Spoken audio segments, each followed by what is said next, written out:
The hall shimmered with chandeliers, the kind that made everyone look richer than they were, their crystals scattering light like tiny stars over polished marble floors. Every surface seemed to gleam, every corner arranged to impress, every detail a testament to wealth carefully cultivated and displayed.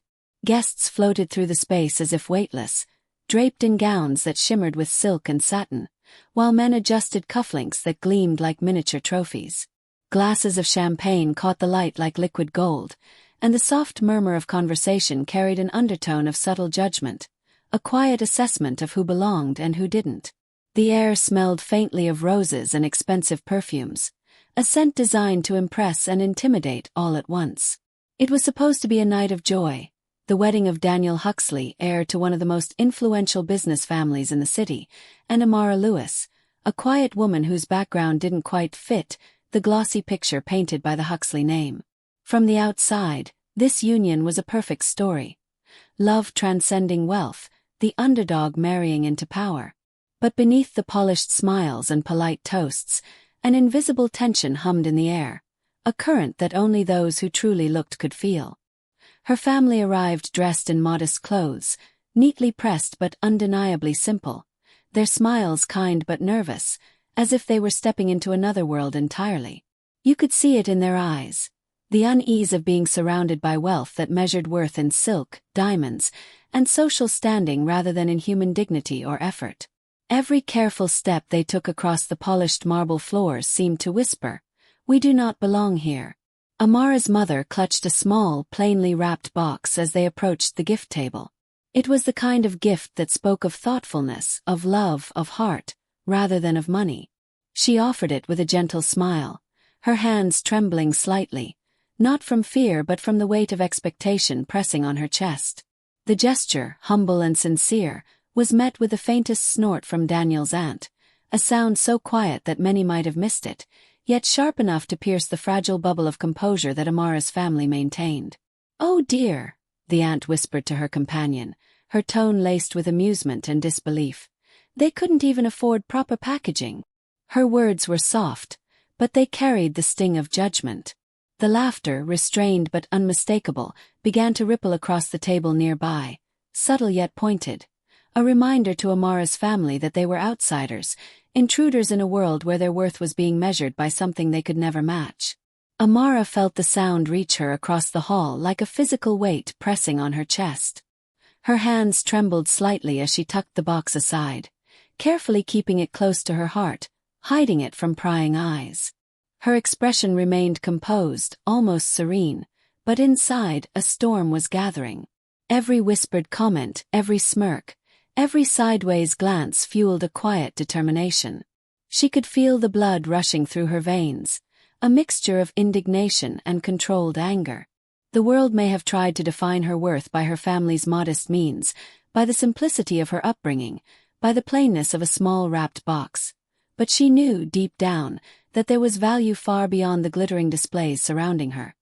Her parents exchanged glances across the hall, their faces lined with concern, pride, and subtle resignation. They had taught Amara about the quiet power of dignity, about the strength that came from knowing who you were and what your family stood for. Her father's hands tightened around the folded napkin he carried, a subconscious gesture of his own nervousness. Her mother's eyes, however, met Amara's with unwavering calm, conveying a silent message. "Hold your head high. Let them underestimate us. Let them laugh. The world will reveal its reckoning in time." Amara drew a slow, deliberate breath, feeling the gravity of the moment settle on her shoulders. She adjusted the strap of her dress, smoothing down her hair, and walked toward the table with the grace of someone who understood the power of restraint. Around them, the hall continued to sparkle, oblivious to the subtle drama unfolding at one unremarkable corner of the room. Guests mingled, laughing politely at jokes that skimmed over the surface of reality, clinking glasses in celebration of wealth and status, unaware that the night would hold a lesson far beyond their shallow measures. Each footstep of Amara's family was deliberate, measured, as if treading carefully on glass, careful not to shatter under the scrutiny of those who considered themselves the arbiters of taste and class. And yet, every step they took was a quiet defiance, a subtle assertion of existence. We are here. We belong in ways you cannot comprehend. Amara's mind, sharp and observant, catalogued everything. The way a guest's eyes lingered on her father's hands, roughened by years of honest work. The way her younger brother shifted nervously in his one good suit. The way the laughter ebbed and flowed like a tide, leaving traces of discomfort in its wake. She noticed Daniel, for the first time in hours, smiling nervously as he received compliments about how fortunate he was, how magnanimous it was of him to marry someone from a simpler life. But Amara understood something he did not. The measure of a person was not in the accolades they received from a shallow crowd, but in the quiet knowledge of what was right, what was just, and what was dignified. As the evening progressed, Amara's gaze settled on the small box again. It seemed insignificant amid the glittering array of gifts piled high on the table. Crystal vases, gilded ornaments, designer trinkets. And yet, in its simplicity, it carried something far greater than any object bought with money alone. It was a symbol of integrity, of a family that valued thought over extravagance, of a legacy that no mocking laugh could ever diminish. She felt a spark of confidence, a promise whispered to herself. This day will not end in humiliation. Not for us. Not while I breathe. And with that thought, she straightened her back, lifted her chin, and faced the glittering crowd with eyes that held quiet fire, aware that the night's story had only just begun. The hall may have been filled with wealth, with glimmering lights and polite laughter, but in that one small corner, amid the hushed whispers and restrained giggles, a quiet tension simmered. A tension that promised that appearances could deceive, that the true measure of worth was not what gleamed under chandeliers, but what rested in the heart. And though no one else knew it yet, the simple brown box tucked carefully under Amara's arm would soon become the fulcrum upon which pride, humility, and justice would pivot, revealing to all that value was not always measured in gold, and dignity could speak louder than laughter. As the night unfolded, the differences between the two families became more visible, like colors in stark contrast under the bright chandeliers. The hall, once a blur of light and laughter, now seemed to emphasize the divide. Daniel's relatives moved through the crowd with practiced ease, their every gesture radiating a confidence that bordered on arrogance. Designer watches sparkled on their wrists, diamond cufflinks caught the soft glow of the ceiling lights, and bespoke suits whispered quietly of fortunes built over generations. Their conversations flowed like streams of polished perfection, a blend of financial anecdotes, holiday homes in exotic locations, and casual mentions of philanthropic foundations. Every word they spoke, every laugh that escaped their lips, seemed to mark a boundary, a subtle declaration that wealth measured character and success measured worth. Meanwhile, Amara's father attempted to navigate this glittering world, stepping carefully with the humility he had cultivated over decades. He spoke softly about his job at a local school, a position he loved and held with pride, though it offered none of the glamour or intrigue that surrounded him. When he shared stories of students' triumphs, the audience listened politely at first, but soon the polite nods began to thin, replaced by shifting glances, polite smiles that barely concealed boredom, and excuses to move on to conversations deemed more important. He never faltered. His words remained steady, his tone warm and genuine, but the invisible walls of class and expectation pressed around him, subtle yet suffocating. He caught snippets of laughter directed elsewhere, not meant to exclude him entirely but designed to remind him that he did not quite belong. Her younger brother, the only one of his generation present, stood near the buffet in his single good suit, his hands nervously clasped in front of him. He watched the groomsmen joking and elbowing each other, their laughter echoing off the high ceilings, each jab and teasing comment a quiet display of privilege. He wanted to join in, to feel the warmth of camaraderie, but their glances skimmed past him like a breeze, indifferent and fleeting. He shifted from foot to foot, the polished shoes scraping lightly against the marble, a reminder of how out of place he felt. Every so often, he caught the eye of his sister across the room, and she gave him a subtle nod, a gesture that said, "Hold steady, it will pass." Daniel, meanwhile, noticed none of this. He was wrapped in a cocoon of admiration, basking in the glow of compliments about how he had uplifted her life. Friends and distant relatives approached him with smiles, congratulating him on the courageous act of marrying someone from a simpler background, as though his heart alone could erase years of societal expectation and judgment. Each toast and cheer reinforced a narrative where he was the hero and Amara's family were mere props in his tale of magnanimity. At one point, his closest friend raised his glass with a flourish, laughing loudly enough for half the room to hear. "To Daniel, for proving love can cross the financial divide." The room erupted in applause, glasses clinking.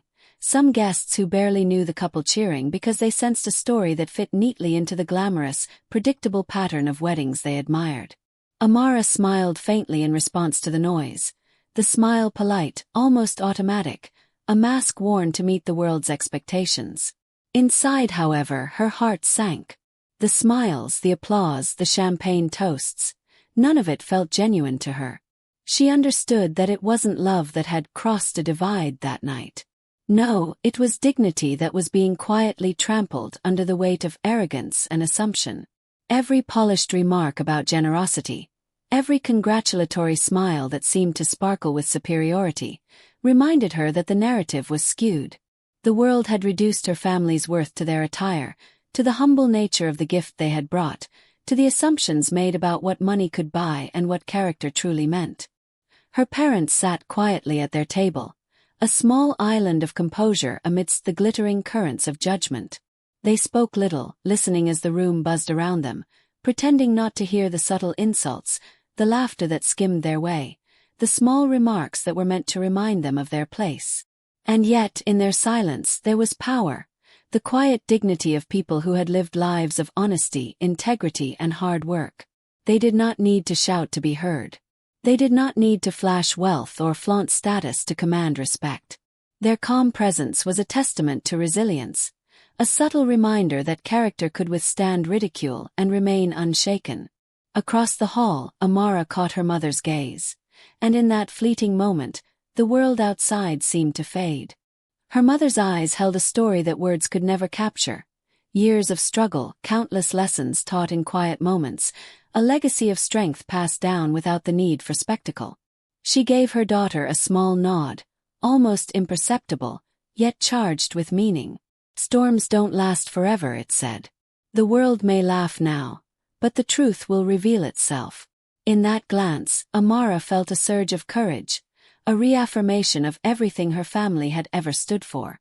She straightened her spine, adjusted her posture, and moved with measured grace through the room, a silent force of presence that demanded attention without demanding permission.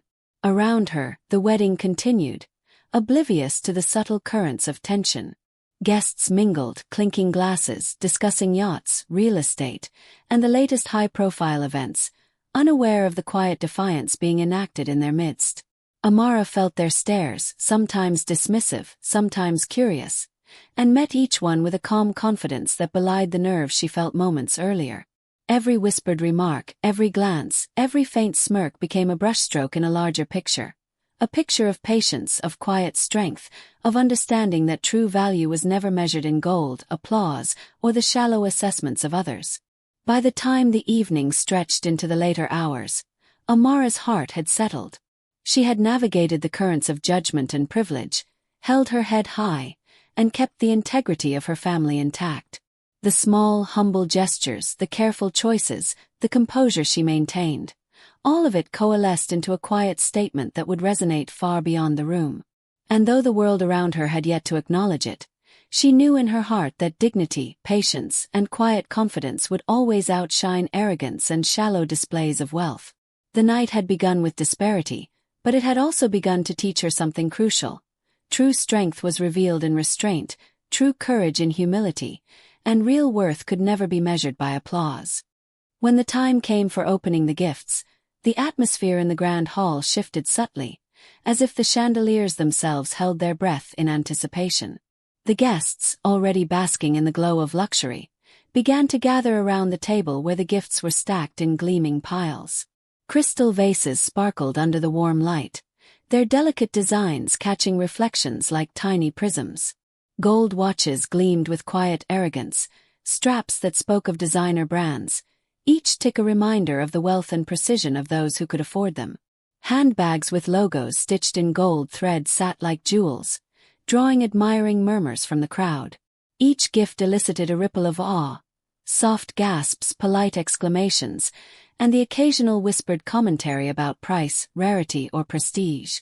It was a pageant of wealth, and everyone expected more, as though the measure of this wedding's success could be tallied in the sum of expensive tokens. The air was thick with expectation, and Daniel's relatives moved with practiced attention to detail, smiling as each gift was unwrapped. Compliments were exchanged, eyes sparkled with envy or admiration, and conversations murmured around the room. Every gift that came from within the Huxley circle seemed to reinforce the narrative they had been creating all evening. This was a wedding of power and privilege, a celebration of fortune as much as of love. The crowd was ready to applaud, ready to marvel, ready to delight in the predictable parade of extravagance. And then, at the far edge of the table, something caught Daniel's aunt's eye. A small brown box, plain, modest, almost forgotten amid the shimmering displays of opulence. "Oh, what do we have here?" "The humble gift," she said, her voice dripping with amusement, loud enough for the surrounding guests to hear. The corners of her mouth twitched into a smirk as she held the box aloft, and a ripple of laughter spread through the crowd, restrained but unmistakable. A few guests exchanged curious glances, some murmuring politely, some smirking, anticipating the joke that this gift would surely provide. Daniel shifted uncomfortably, a half-smile on his lips, unsure how to respond. He lifted the box, carefully undoing the simple wrapping, the plainness of the paper almost shocking against the extravagant backdrop of gold, crystal, and silk. The modesty of the package seemed to draw a subtle hush across the room. Curiosity piqued, anticipation tinged with disdain. Inside, Daniel found a wooden box, slightly worn with age, its surface bearing delicate carvings of flowers and vines, intricate yet understated. The craftsmanship spoke of care and attention, not of material wealth, a contrast so stark against the glittering gifts surrounding it that the hall seemed to pause. When he lifted the lid, he saw a folded letter resting atop a small brass key, polished by time yet warm with familiarity. Confusion flickered across his face. The hall grew still, the murmurs quieted. All eyes followed him, waiting for the punchline of a joke that never came. Daniel unfolded the letter, the careful, graceful handwriting immediately catching attention. Every curve and stroke spoke of deliberation, of love, of a message meant to endure beyond the fleeting applause of the moment. He began reading aloud, his voice steady but carrying a note of uncertainty, and the room fell into complete silence. The letter was from Amara's late grandfather, a man who had never sought attention, whose life had been guided by principles rather than possessions. The words spoke of love, sacrifice, and the value of honor over wealth. Each sentence seemed to resonate with a quiet power, reverberating in the spacious hall. The guests, accustomed to declarations of grandeur, struggled to understand the weight of something so simple yet profound. It was not the kind of spectacle they had come to admire. It did not glitter in gold or shimmer with jewels. Instead, it struck directly at the heart of dignity, at the quiet measures of human character that money could never purchase. The letter explained that the key was for a small property left to Amara, not a mansion or a sprawling estate, but a piece of land that had once belonged to a historic site. At first, the crowd murmured among themselves, unconvinced. "So, it's just land," someone whispered, almost to themselves, the words carrying a subtle disdain. Laughter flickered briefly around the room, soft but palpable, and Daniel's aunt exchanged a glance with a cousin, smirking as if to confirm their shared amusement at what seemed, on the surface, to be a modest gesture. The box, the key, the letter, all appeared insignificant compared to the gleaming gifts stacked like treasures nearby. Amara's mother, seated at the edge of the crowd, raised her head slowly, her eyes calm, serene, yet carrying an unspoken authority that made people pause. "That land," she said softly, her voice gentle but firm, "was declared a heritage site last year." The words were simple, understated, but they carried a weight that immediately shifted the energy in the room. Guests began checking their phones, some whispering urgently, others craning their necks to see the letter themselves. The murmurs grew louder, disbelief spreading like wildfire. The very air seemed charged, the earlier laughter vanishing in the sudden realization that what had been dismissed as trivial was, in fact, significant beyond measure. Daniel's friends blinked in surprise, their smiles faltering.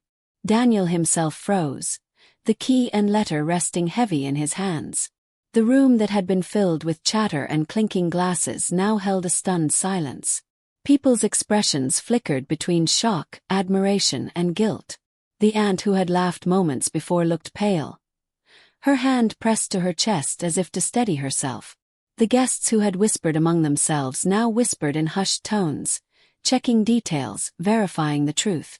What had seemed modest, even laughable, revealed itself to be a symbol of foresight, heritage, and legacy, a tangible measure of respect for history and love, rather than an empty display of wealth. Amara watched quietly, her expression composed, but her heart soared. This was the moment she had silently prepared for, the moment when dignity, patience, and quiet strength would speak louder than arrogance or superficial judgment. Her parents, seated with quiet pride, gave her small, satisfied nods. They had taught her that wealth is not always glittering, that respect is earned through action and integrity, and that the true measure of a gift is not in its surface appearance but in its meaning. The small brown box, humble in appearance, had now shifted the balance of perception entirely. The hall, once a stage for superficial admiration, had been transformed. What had started as a parade of opulence now revealed a deeper truth. Humility, honor, and thoughtful legacy carry a resonance far beyond gold and crystal. Each guest felt it in different ways. Shock, awe, admiration, and, in some, the subtle sting of embarrassment for having judged too quickly. And through it all, Amara remained composed, the quiet fire of her dignity shining through as the room slowly recognized that sometimes, the simplest gestures carry the heaviest meaning. Whispers began to ripple through the hall like a sudden gust of wind, brushing against chandeliers and silk gowns, catching on polished shoes, and threading their way through every cluster of guests. People leaned closer to one another, fingers fumbling for phones as they searched for confirmation, their polite murmurs quickly escalating into a crescendo of hushed amazement. The earlier laughter, the subtle smirks, the polite judgment that had so lightly brushed Amara's family, it all vanished into the charged atmosphere of curiosity and disbelief. Faces that had moments before been smug with superiority now reflected uncertainty, unease, and the first tremors of humility. Within minutes, the truth emerged in full clarity. The land Amara's family had quietly inherited, dismissed as insignificant by those accustomed to grandiose displays of wealth, was now valued at over $8 million. The revelation traveled through the crowd faster than a spark igniting dry tinder. Eyes widened, mouths fell open, and champagne glasses were paused mid-lift. The very air of the room seemed to thrum with a shock of realization, each guest caught in the gravity of an invisible scale tipping in favor of honor over assumption. The clinking of glassware and polite conversation had been replaced with a tense, awed silence, a collective intake of breath that was almost audible in the stillness. Daniel's father, a man used to commanding attention with wealth and reputation, blinked repeatedly, as if the numbers he had just heard refused to lodge in his mind. His carefully cultivated composure cracked, revealing brief flashes of confusion and disbelief. Daniel's mother, known for her sharp social instincts and unerring control over her expressions, paled, a subtle but telling flush of unease spreading across her face. They had assumed superiority, taken for granted the implicit hierarchy of wealth and pedigree. Yet here, in the most understated way possible, the hierarchy had shifted, revealing the fragile nature of pride built on appearances alone. Amara stood beside her parents, her posture straight, her hands relaxed at her sides, yet her presence radiated a quiet authority that filled the room. Her eyes, once cast downward in modesty, now met the gaze of every guest with serene confidence. There was no boastfulness in her demeanor, no triumph in her expression, only the calm, unwavering strength of someone who knew her worth and had patiently waited for the world to catch up. "My grandfather always said," she began softly, her voice carrying effortlessly through the hall without the need for amplification, "that true wealth is quiet. It doesn't need to be announced. It reveals itself when the noise fades. Her words, simple yet profound, seemed to echo off the high ceilings, reverberating in every polished corner of the room. The guests listened, some frozen mid-step, some clutching their champagne glasses a little too tightly. The very people who had earlier murmured jokes about modest packaging and humble attire now found themselves silenced, their earlier judgments rendered hollow against the weight of history, honor, and carefully preserved legacy. No one dared to laugh this time. The laughter that had once punctuated Amara's family's presence, a subtle but sharp reminder of social difference, had evaporated entirely.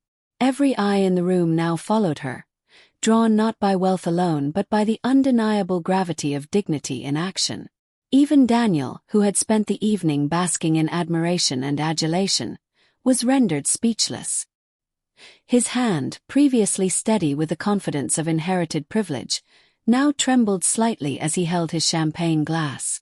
The polished surface of the crystal reflected the light, but it did not distract from the storm of realization brewing within him.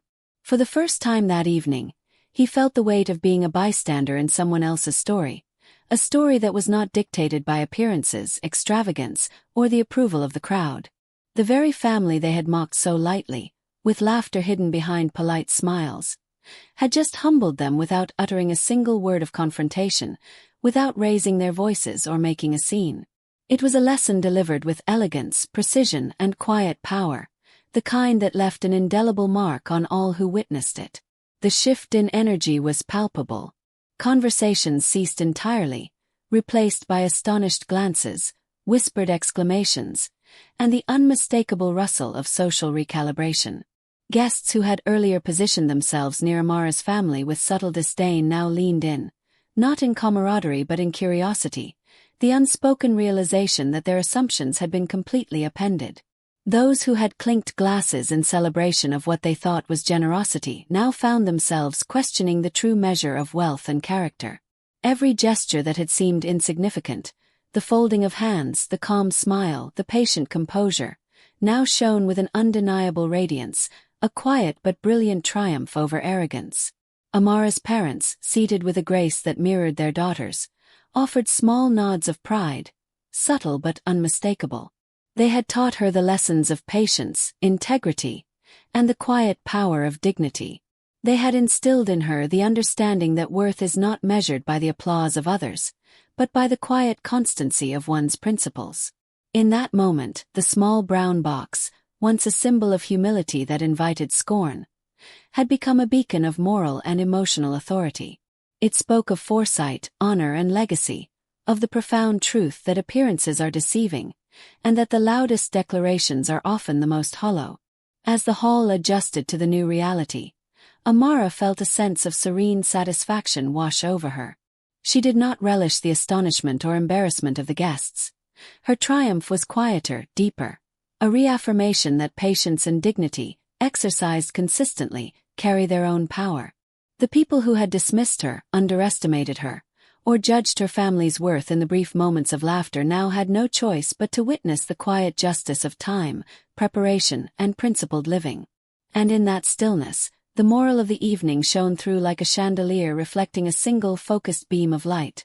True wealth is invisible to those who measure only in gold, but unmistakable to those who understand the language of honor, respect, and quiet influence. For the first time that night, every eye in the room was truly on Amara, not as the poor girl who had married up, not as a novelty in a room of glittering wealth, but as a woman of grace, intelligence, and enduring legacy. Her presence commanded attention without arrogance. Her family's quiet fortitude had rewritten the unspoken social script of the evening. The chandeliers above sparkled, the crystal glasses caught the light, and the grand hall, so accustomed to appearances and display, now bore witness to a deeper truth. Dignity and character are forces that no wealth can overshadow, and sometimes, the quietest people make the loudest impact. The rest of the evening unfolded under an entirely different light, as though the chandeliers themselves had shifted their glow to match the new mood. Where once the air had been filled with the polite clinking of glasses, hushed whispers of judgment, and carefully curated laughter, now there was a quieter, more reflective tone. The guests who had earlier turned away from Amara's parents with subtle disregard or barely concealed amusement now approached them, their smiles stretching a little too wide, their voices just a fraction too warm. There was an unmistakable undertone to their attention, a realization that their earlier assumptions had been not only wrong, but painfully short-sighted. Politeness mingled awkwardly with awe, and many tried to navigate their way through the social maze they had constructed around themselves, seeking a path to make amends or at least regain dignity. Daniel's aunt, the very woman whose laughter had cut like a whispering blade, tentatively approached Amara's mother, eyes flickering with a mix of embarrassment and anxiety. I'm so sorry," she began, her voice faltering slightly under the weight of the realization that her words, meant to amuse, had landed entirely differently. Amara, standing beside her parents with calm composure, looked at her aunt with a quiet warmth that held no malice. She simply smiled, the kind of smile that carried both grace and understanding, as if to say that the lesson had been delivered, the reckoning quietly made, and there was no need for further apology. "It's all right," she said softly, her voice steady and gentle. "We all reveal who we are eventually." The words were not a rebuke. They were a truth spoken lightly but with profound impact, a reminder that pride and humility often find their place in time, and that human character, revealed naturally, cannot be forced or fabricated. Around them, photographers moved carefully, capturing the moments that would later tell the story of the night. A night that had begun with judgment and superficiality and had ended with a quiet unveiling of integrity and true value. Amara stood beside her family, her arm gently draped around her mother, a subtle gesture of love, strength, and solidarity. In her other hand, the plain brown box rested quietly, no longer a humble gift but a symbol of quiet power and legacy. The carvings on its surface caught the soft light, reflecting a story far richer than any crystal vase or designer bag on the surrounding tables. In that moment, the box was no longer just an object. It had become a beacon of dignity restored, a testament to the quiet strength of those who understand that character outweighs wealth, and that patience, humility, and foresight have their own irreplaceable power. In the days that followed, the story spread across social media like wildfire, capturing imaginations and hearts. Headlines blared with sensationalist excitement. "Bride's modest gift turns out to be fortune." "Small box, huge surprise." "Wedding gift revealed to be multi-million-dollar legacy." Articles showcased images of the couple, the unassuming box, and the stunned faces of guests caught in the act of being humbled. Comment sections filled with a mixture of amazement, envy, and admiration, as strangers and friends alike debated the meaning of wealth, humility, and the audacity of understated confidence. Yet, despite the frenzy of public attention and the dramatic retelling of the event, no article, no post, no headline captured the true essence of what had happened, the quiet, unshakable satisfaction that radiated from Amara herself. Her joy was not in the money, not in the astonishment of the crowd, and not in the validation of the doubters. It was in something far deeper, the restoration of dignity, the affirmation that patience and integrity could outshine arrogance and superficial judgment. She felt a profound calm as she recalled the moments when the guests had laughed at her family's modesty, when their whispers had brushed against her like cold wind, and when Daniel's friends had toasted the romance across social divides, without understanding the true story of honor behind it. That satisfaction was poetic, almost sacred, the kind that comes from knowing the universe has its own sense of timing and justice, delivering lessons in ways subtle yet undeniably powerful. As the night deepened and the city lights twinkled outside the expansive windows of the grand hall, Amara stepped toward the balcony. The skyline stretched out before her, a tapestry of glittering ambition, human endeavor, and dreams built over lifetimes. The sounds of the party drifted behind her, softened by the glass and distance, leaving her with a moment of quiet reflection. She inhaled deeply, the crisp night air carrying a faint scent of winter roses from the nearby gardens, and whispered to herself, almost as if in conversation with the stars above, "Heaven has its own sense of timing." The words felt like an acknowledgement of the cosmic rhythm that had orchestrated the evening, turning judgment into revelation, scorn into awe, and humility into strength. Somewhere in the hall, Daniel stood, still holding his champagne glass, still processing the quiet hurricane that had passed through the evening. The realization of the lesson, the magnitude of what had transpired in the space of hours, had left a mark deeper than embarrassment alone. Somewhere deep down he knew, the laughter he had joined, the casual participation in subtle mockery, had cost him something far greater than pride. It had cost him insight, a brush with humility that might have reshaped the way he measured worth and saw the people around him. And though he would never vocalize it, a seed of understanding had been planted, quiet but insistent, that true respect is earned through discernment, not entitlement, and that appearances are often deceiving. The night lingered on in this transformed energy. Guests, some still grappling with their own reactions, moved through the hall with a newfound caution and respect, realizing that the world they thought they controlled was far more nuanced than they had believed. Amara's family, once on the margins of laughter and judgment, now became the silent center of attention, a living testament to integrity, patience, and the understated but undeniable force of quiet confidence.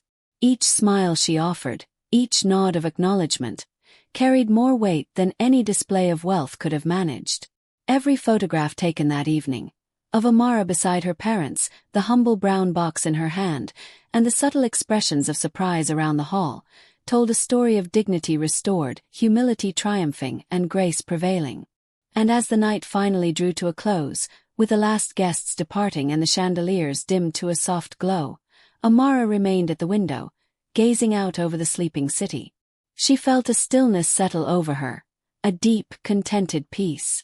Her heart was full, not with the glittering allure of riches, but with the quiet certainty that honor, patience, and dignity had their moment, and that sometimes the smallest gestures carry the most profound impact. The hum of the city below seemed to echo that truth, a reminder that life, like the skyline before her, held its own stories, its own rhythms, and its own perfect timing.